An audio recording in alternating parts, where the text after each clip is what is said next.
So my name is John Young, okay, from AppCara. So today I'm going to talk about how we can help accelerate your cloud strategy. And also I will be showing a use case that is actually an actual use case so that people can walk through in their mind of the different steps and the whole experience, right, using different tools. So for those of you who have been involved with IT for the last 10, 15 years, you probably realize 5, 10 years ago, there were a lot more clouds than what we have today. A lot of different vendors in public cloud, private cloud, and the choices are difficult to choose, right? That in the last 2, 3 years, that has been consolidated to a few. And even a few, if you are operating more than one, it's still a lot of learning curve, and it's costly to catch up with all the version upgrades and so on. So from our engagement with customer, mostly enterprises, that they actually operating a mixed environment, right? If even more than 10 years since AWS have the EC2, people would think that soon everything going to be running in the cloud, and you don't need all those legacy hardware anymore. That's not true, right? So even over 10 years later, now all the engagement that we're in some mid-sized to large business, the IT environment still about 30-40% are still running on bare metals, right? And also those are mission critical application. They installed 10, 15 years ago that AD, why bother to upgrade AD when it still runs? You probably don't even know which machine is running on, right? So there's still a lot of mission critical workload running on bare metal, but they have adopted virtualization 10 years ago, most of them VMware to start with. And they grow the different clusters, and then they have many different vCenters to manage, and then when you need to deploy VM, there's still a lot of inefficiency on which vCenter should we deploy, which host should we deploy, which host has capacity. I mean, there's still a bunch of checking before you confidently deploy your VM into there, right? So it's different from cloud where you push a button and then somehow you find the right host to put on. And then when things go wrong, it just migrate to the next host and give you the high availability.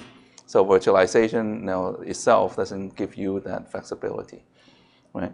So and then they have adopted cloud, right? A lot of them they have purchased the vCloud Director, which is super expensive, and in the last few years, people have started adopting OpenStack, right? And until I think in the last year, installing, getting an OpenStack up and running is not an easy task, right? With a vendor like SUSE and building the installer and making it easier to deploy that, begin to accelerate the OpenStack adoption, right? But the reality is that your application stacks are running on different platforms that's not easily portable, right? So those are and every environment that you set up, that's usually a different control panel. So you access your vCenter, there's a different control panel. The OpenStack different one, AWS different one, and training your IT admin to go learn all this control panel to be able to manage your business is a very costly process, right? The one that learned all the control panel, they probably find a new job, and then you start over again, right? So from our discussion, all the CIO want to standardize, okay, on the infrastructure, and also to unify them so they're easier to manage, right? So number one requirement is that they want to reduce the number of control panels, right? Just after you learn it, they refresh it with a new UI, and you have to learn it again. And imagine you have an IT of 20 people, people have to constantly go through the whole training process, which is not an easy task. Then they want to migrate all the bare metal virtual into the cloud so that they can sunset the legacy infrastructure, right? That's what they want to do. If they can really achieve that, they can reduce the operating cost, right? But not today, where they're running a mixed environment. The cost is actually higher than the 10, 15 years ago before virtualization and cloud. So what they really want is a master orchestrator, right? That able to link up all your resources, including your application, so that you can, using one control panel, to be able to manage your entire infrastructure, your application environment, and also that you don't need someone who's very technical to be able to do so, right? So that you can extract all the complexity out, so that your end user also don't need to learn all these different tools that drive a lot of efficiency. So we work on this is an actual use case where we work with an e-commerce company in Seattle that they sell health supplement product online. It's a $40 million business, so it's meaningful, right? So when we got engaged, this is how the application stack look like, and also the infrastructure. Of course, I mean, they have a lot more components than that, right? So the most of the mission critical application running on bare metal, and then they have because they're e-commerce, they have the production environment, they constantly enhancing the user experience, product set, and so on. So there's a constant development life cycle going there, right? And the challenge that they saw was that they frequently see the production site get overloaded. It takes like a minute to refresh. They have no idea why, right? And then the development life cycle is long because you need to have every single component from development to testing to QA to staging to production. So to create that new environment to set this new application on for different purposes, standing up one set of application used to take a couple of days because someone needs to go install the software, configure them, and then when they put them together, usually it doesn't work because someone forgot to configure certain things. And then it takes an overnight troubleshooting. Someone forgot to set these parameters, right? So their development life cycle is very long, and they have a big team supporting it, so the cost was really high. So they engage us on a few things. One is that is to standardize the infrastructure, get away from the legacy bare metal, and even on the virtual to move into cloud, right? So that was the goal. So what we've done for them as a step one is that we unify the control panels, right? So we deploy an OpenStack environment, and then we use our product to link up the ES6, the vSphere environment, and then we also created an AWS account for them. So the workload that used to be running on the virtual environment for this DevOps purposes, we have shifted them over to OpenStack, right? And then more for the production workload, but for the development environment, we shifted those into AWS, right? So that they need them, they play around with it for a few days, and they finish the testing, they terminate all the server, they don't need to pay, right? So that was a great thing that drive a lot of efficiency. Can I ask, your app solution, does that reside as a VM within their data center in the OpenStack or something like that? Yeah. Or is that a separate? Well, we can run on one or multiple VMs. Yeah. Okay, it depends on scalability and reliability, right? If you are an enterprise, we can deploy everything on one VM. And then you sit it as long as you have network connectivity to your private cloud, public cloud, then you're done. But would there be logic in sitting that virtual machine in your cloud as well? Well, we integrate with cloud. We don't have a cloud ourselves. Yeah, I'm just thinking would you deploy it on Amazon, or is it something that is better left in your home data center? Oh, okay. So those are decisions made by the customer. Like for dynamic, the flexibility of your architecture to take both approaches. Yeah, so later we're gonna go through like app packaging, auto deployment.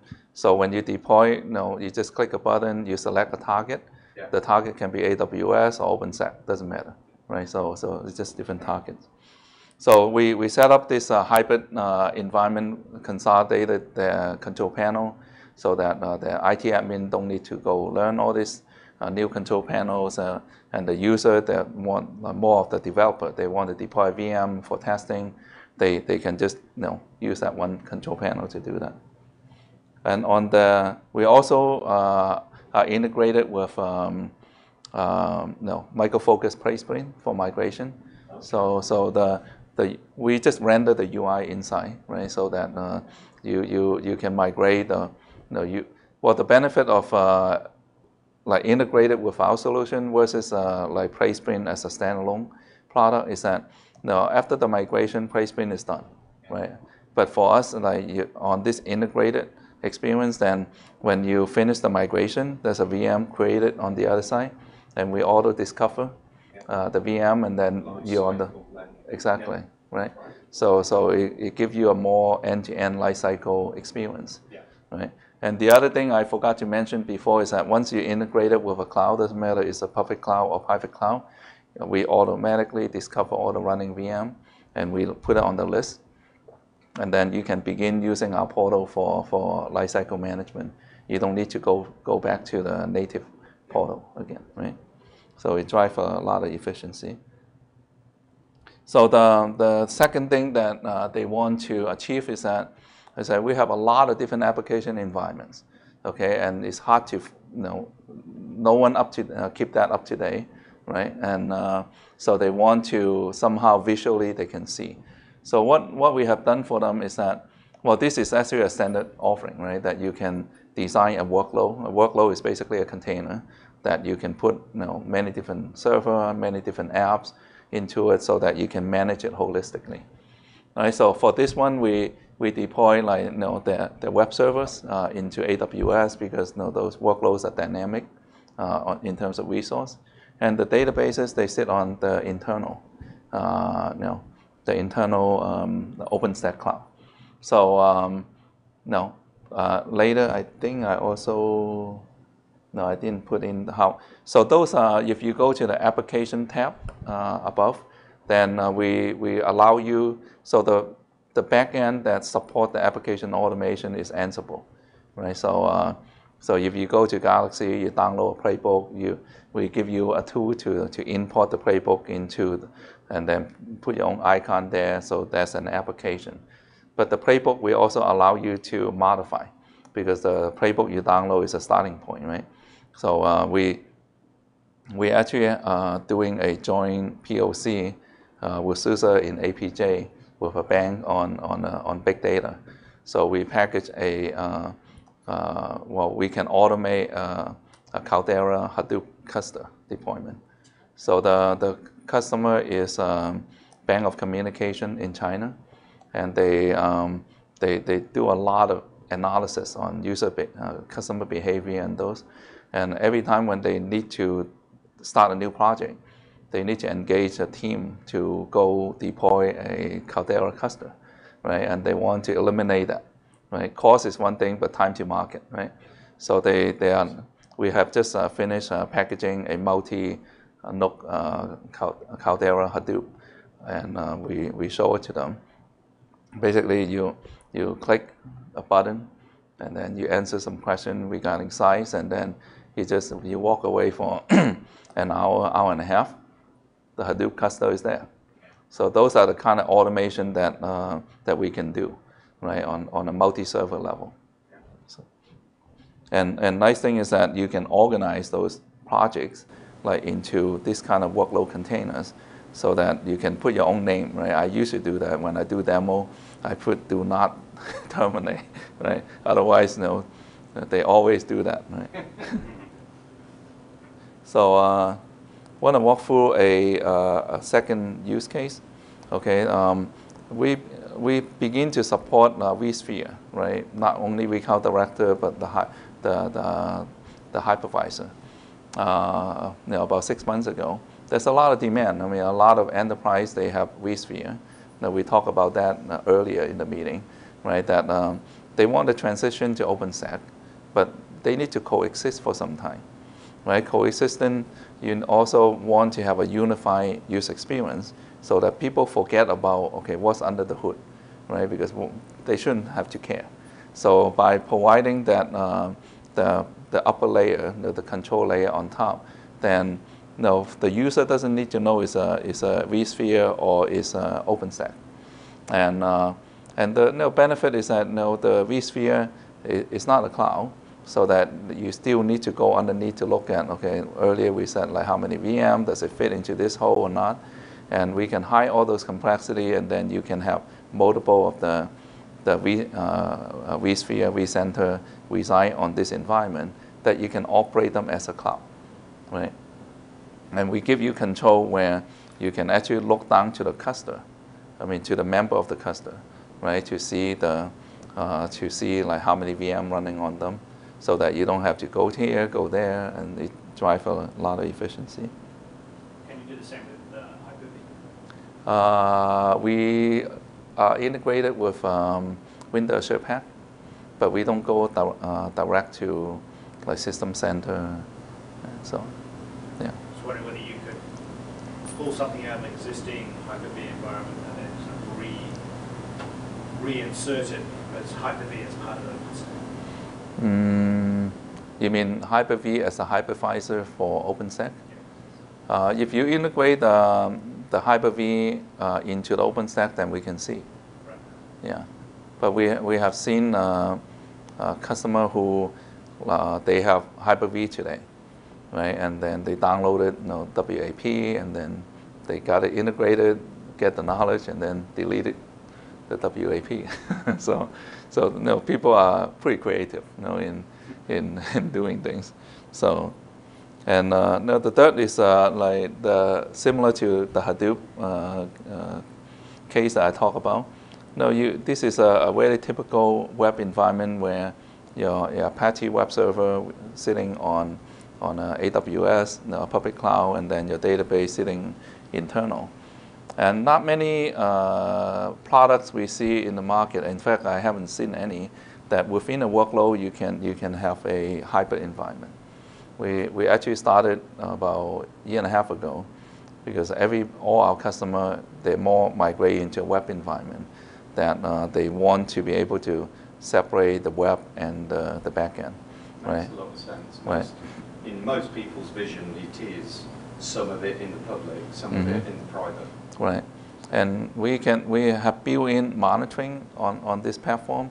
So last year we did a project with a news media company, and major news event, right? The traffic 10x, and that time actually was so high that they need to buy like 10 more servers, right, to cope with the situation. But only to find out that after they install, it would take about 3 weeks, and the traffic went away. so when the capacity is there, it's over, right? Yeah. So what they engaged us on was that they use WordPress. They're just a news media. It's about the content, not about the technology, right? So what we've done for them is that we capture the application set, the whole configuration, and we set up monitoring to monitor their web servers. And when the web server traffic, like CPU load, go above a certain %, then we begin to spin up web servers, right, into the public cloud. And not only that we spin up web server, but we also make them connect to the back end so they're functional. Okay, and then we manage the DNS to rotate the traffic outside. So you're bursting on capacity out to the public. Yeah. To code. Oh. Yeah. So we basically enable auto scaling. Yeah. Right, and when cross hybrid. Yeah, cross hybrid, and. So do you have the automated app deployment? Is it like an app store kind of thing? And is that something that can be exposed to like a non-IT person, or is it primarily inside the management app the IT person can see what needs to go out? Any user can see it, but probably the one that really knowledgeable on the app would be the one who packaged them, right? But after you package, then anyone can point, click, and deploy. And the point and click is integrated in? Yeah. After this, I can show you a demo, how easy it is to get started. So the software is, the product is delivered as software only. So most of our telco customers, they have huge infrastructure. They don't need us. We just depends on the level of scalability and redundancy. It can be 1 VM. It can be 8 VMs, right? So those are the software model. And then we started last year that we have our own appliance product that is bundled with OpenStack, right? So today we can bundle with SUSE OpenStack, And when we ship the boxes, the minimum 3 boxes, right, that has a SUSE OpenStack built in. So when they boot up, you already have OpenStack there and our product. And then when we started to penetrate more into the enterprise, a lot of them, they already have cloud, right? So they say, okay, well, we don't need another cloud, but we want to be able to manage this entire environment using one control panel. So, and they don't want to go through the installation process and so on. So we just develop this box. Okay, that actually I have it in my backpack. It's quite small. That's designed to be turnkey. So you just plug in power, you put a network to it, and 5 minutes later you have a hybrid cloud. Right? So this is something we haven't fully launched yet, but I got to the hotel, I put an LTE router on it. 5 minutes later you have a hybrid cloud. So the goal is that it's plug and play. They put into the organization, and then they don't have to do any settings, right? So we are actually building a client that can discover all our these little boxes, just like on a SAN storage. Oh, No? The serial number is 1. Yeah. Yeah, that's our first box. Yeah. Now we have 6. Now we So have, all the ports on the back here, are those all bonded together, or are they designed for different parts of the stack? well, we only need 1, but the box, the chassis come with 8. So why not have 8? Yeah, so Build it how you want. so later, if it is confusing, we can actually ask the supplier to cover them. But this is more of a prototype. Yeah. Okay. Yeah. So this we. I love the idea of software shipped in hardware. Yeah. I used to deliver appliance back in the day. Yeah, just like a typical deployment. You just you have your cloud environment, virtual environment. You have your own network, and you just put that appliance in there, plug into the network, and you set an IP, and that's all you need to do.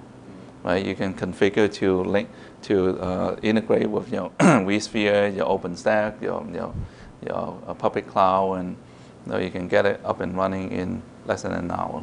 So what's the operating system embedded on there? Well, soon gonna be SUSE. Excellent. Yeah. Well, actually, we have one instance that's working, but we actually have a pretty long QA cycle to make sure it works. But I don't see why it doesn't work now.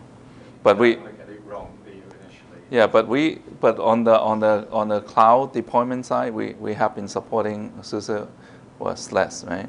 Yeah. For some time. So you're pretty familiar with yeah. So Yeah. is this x86 based, or you do support other architectures? Well, this is an Atom CPU with us. This one only has 8 gig RAMs, but the one that we're going to ship going to have 16.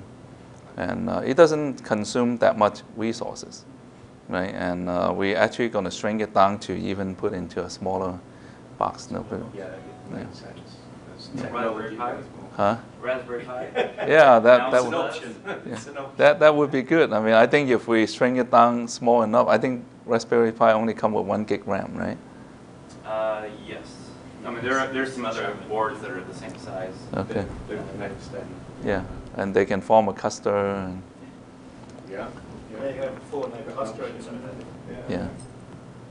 So our customer base, are mostly telcos. BT been a customer for 4.5 years. BT is very interesting. Yeah.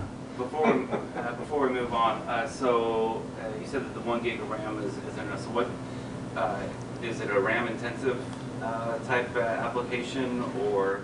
Well, when the application boot up, it consumes about 5. Do you know what the development, like a Java-based app, or? Well, most of the development is based on Ruby. Okay. Yeah. Yeah. So okay. So I can show you a demo.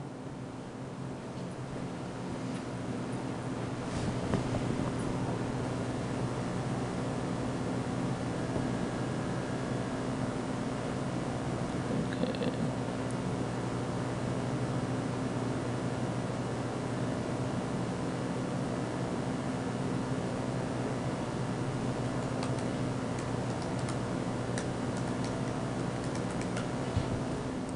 So it's a multi-tenant system. So every account you can control your roles and permission.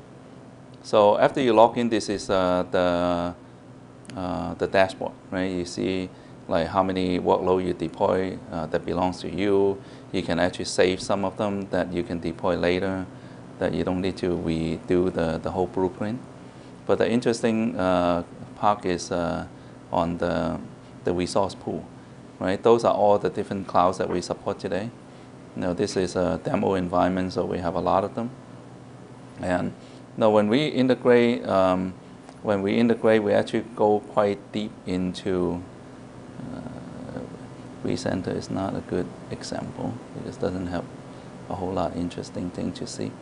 So for AWS, when we integrate, we actually synchronize with all the metadata about the region, about their price offering, the pricing, and all that stuff, right? So you can set quotas, okay? That a lot of time, when you keep on spinning up VM, it costs a lot of money, and a lot of time, you forgot to terminate them, so it continue to consume resource. So when you set a quota, then when it get up to, like in this example, like when you get to 20 instances, you can't deploy anymore, right? You need to request the operator to say, hey, can you increase my quota, right? So you have a quota on a per. Oh, okay. This is a per service basis. So you can have your quota for AWS versus vSphere, right? And then have an overall quota that on a per cloud basis.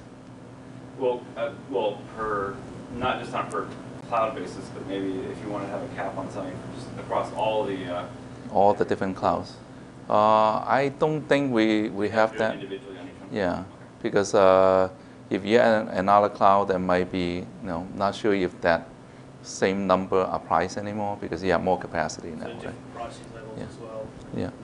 Yeah, for the private cloud, like let's say OpenStack, on a per server favor, we actually allow you to put a price, a cost there, so that when you, when people deploy, and everybody not going to deploy all large, right? Because they're at least. There's a notion of cost. Yeah. Is there a chargeback or showback mechanism there? Well, we report on usage.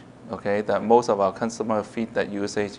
Like the telcos, they will feed the usage into the billing system. Yeah, the telcos have already got a sophisticated system to do that anyway. Right. Yeah, so we tried that many years ago, and no one. World of pain. we give up. We want to use our own thing anyway.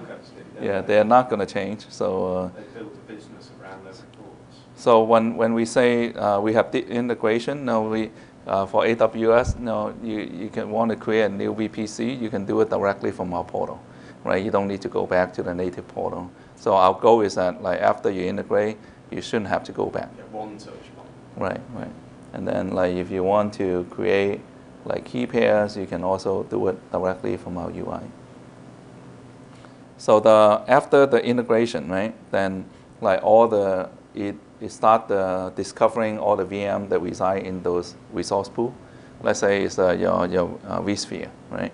Then all your server going to be discovered and listed here.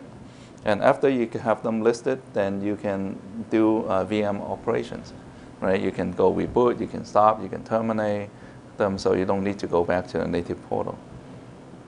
So on the workloads are basically containers that you organize your application, your servers, right? So this one, corporate IT is actually our own workload that, okay, not on this account. So let me switch over to, this one.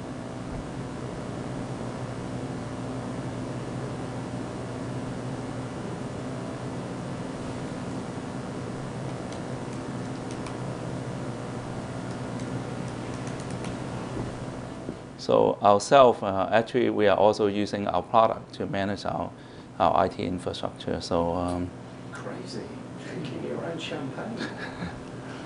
Good idea.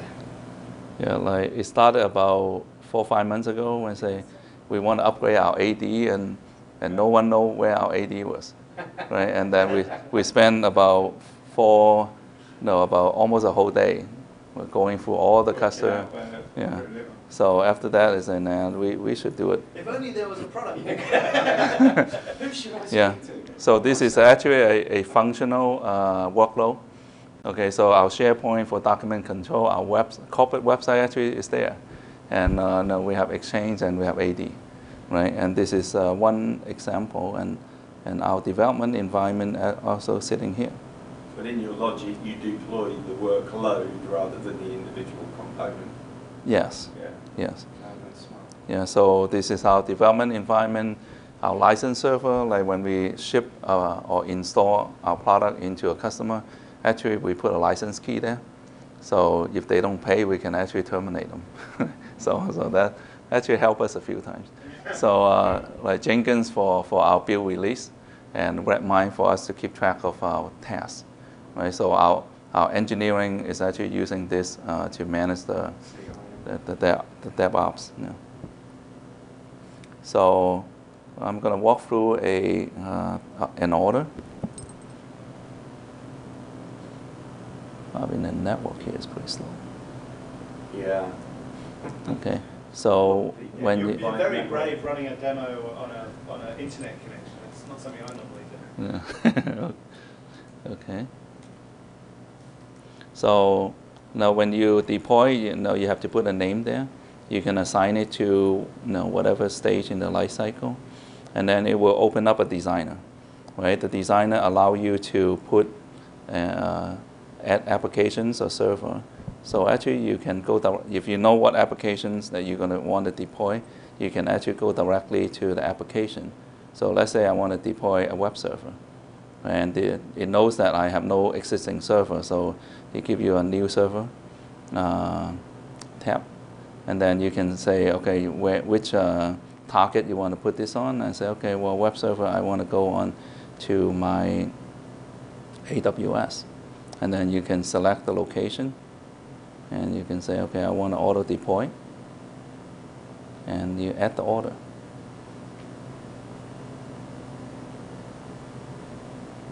Okay, so you have an AWS web server. So this has not been instantiated yet in AWS? No, this is still in the designer, Yeah. right? So you can, you can actually go into this.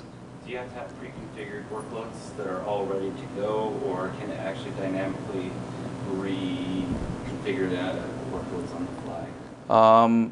Well, you can modify the playbook to make it behave differently, but usually you would import a playbook where for a certain application, and then you tune it to how you want the settings to be, right? You'd have a pre-built server image for Apache as opposed to a blank, a bare image that you just say install Apache after I launch. Well, it's an Ansible title, so it's Yeah. Oh, okay, that's Yeah. right. That's right. Yeah, we started 6 years ago, and previously that, part of the team member, we built a service cloud, and we realized that template-based automation is not flexible. Let's say you want to change your listening port. I mean, you have to generate a new template. Then you have a whole catalog of so you template. 40 different things. Yeah, and right. Just with different tweaks. Right. Then if you want to customize your server, let's say we call this Web01, and always need to remember I terminate them, cost a bit of money, and then let's put on your OS, and this is where you can also customize your network, right? I want to put into this PVC, I want to, this security group, and I want to put it on my, this is not. This is just customization that you don't have to do. This is just. Yeah, if you have a standard configuration, you don't need to go through here. Yeah. So where do you plug in your AWS credentials? Is that on that? Well, the credential, when you establish the integration the first time, you already have it there. Right? You only need to do it one time. But the keys are for you to log into the server, because Ansible use SSH. Right? We usually have Puppet, and we had a lot of complaint that you need to set an agent there. They don't like an agent, so Ansible you don't need to, right? There's no. So you can do either Well, we are already talking to them. Good. Yeah. That's what we like the sound of that. Yeah. So you check capacity, make sure you have sufficient capacity, and then you can just submit and they launch, right?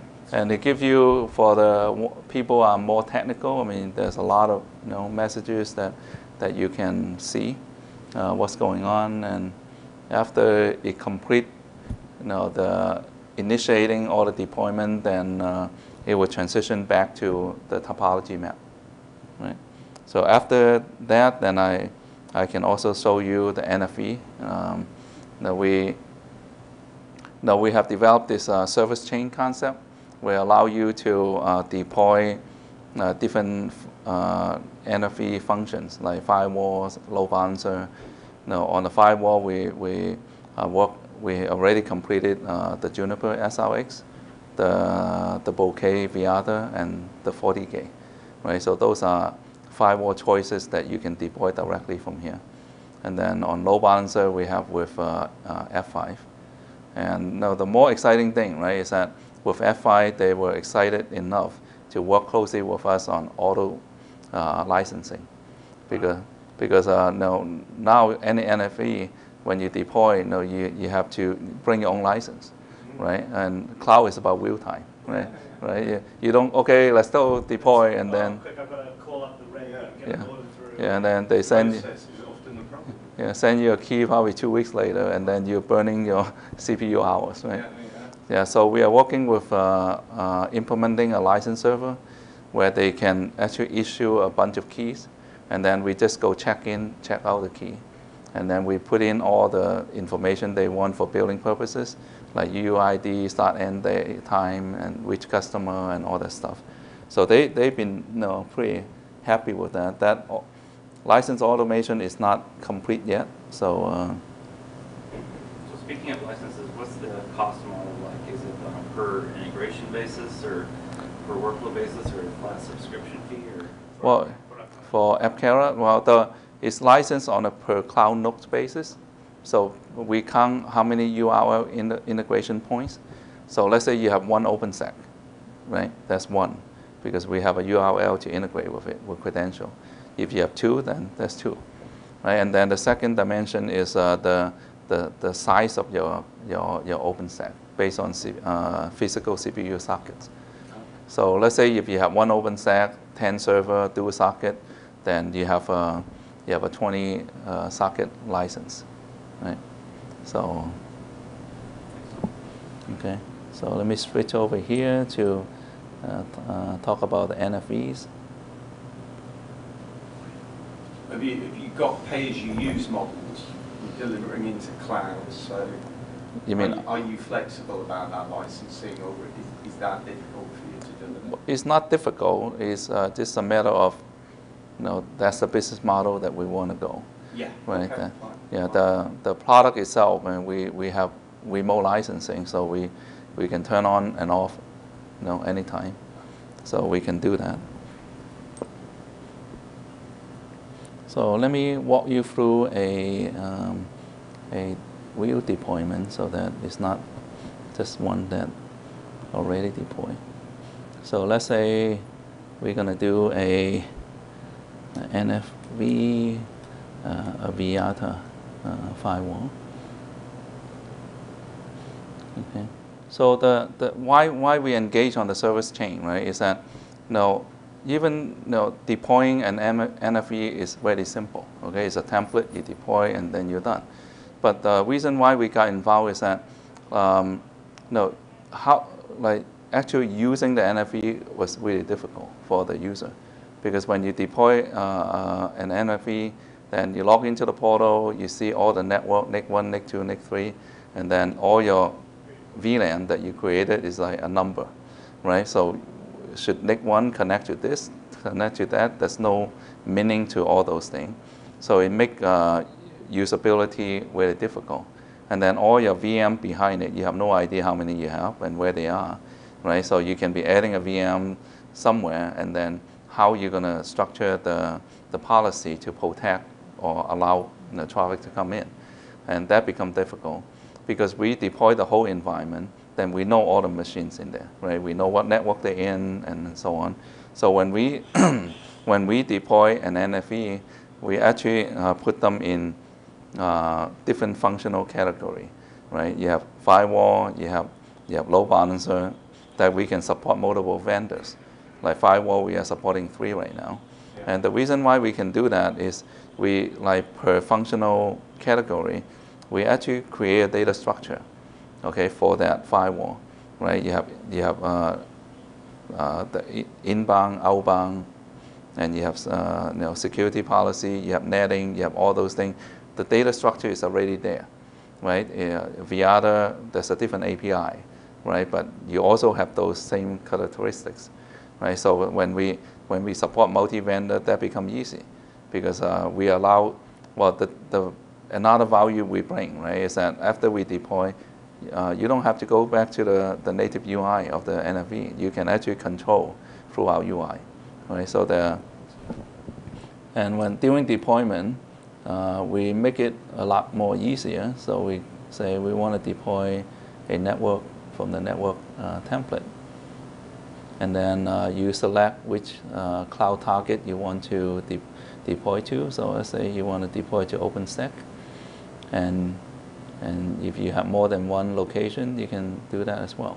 And the second is that you have a choice of load balancer or firewall. So in this case, we do a firewall, and then we select Viata, right? And then you click next, then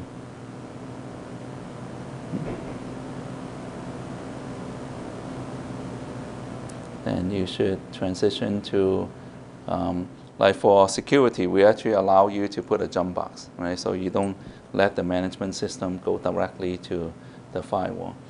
Something unique, right? The value that we bring is that we don't show you all the NIC numbers, but we already classify them. This one is a management network, this one is a WAN, this one is a LAN, because you need those anyway, right? So when you stitch your network together, it's easy, right? This one is a management network, and I put a user-friendly name there, dash management, so you know it's connected there. It's external, it's there. It's internal, so you're mostly done, right? We pick what OS you want to run on, and then you create that. So we make the whole provisioning process a lot simpler, right? That you can actually connect them real time. And in the case of the F5, we actually have a place where you drop in the key, right? Those are things that we try to automate to make it so that you can auto check in, check out license. Right? So there are a lot of exciting things. So your headquarters are in Silicon Valley? Yeah, in Milpitas, California. Obviously, you're in Hong Kong as well, and Taiwan and China. Do you have any sort of presence in Europe? We don't have any people presence, but our biggest customer is there. BT is there. Yeah. Yeah. Big customer as well. Yeah, that SUSE struggled to get attention with, so I'd like conversations with you around that. Yeah. Well, we actually, 3 months ago, the CTO and GM invited me. Every 2 years, we have this planning, right? Planning session with the GM and CTO. Really? Oh, yeah. Oh, they I thought you were coming. and they currently running.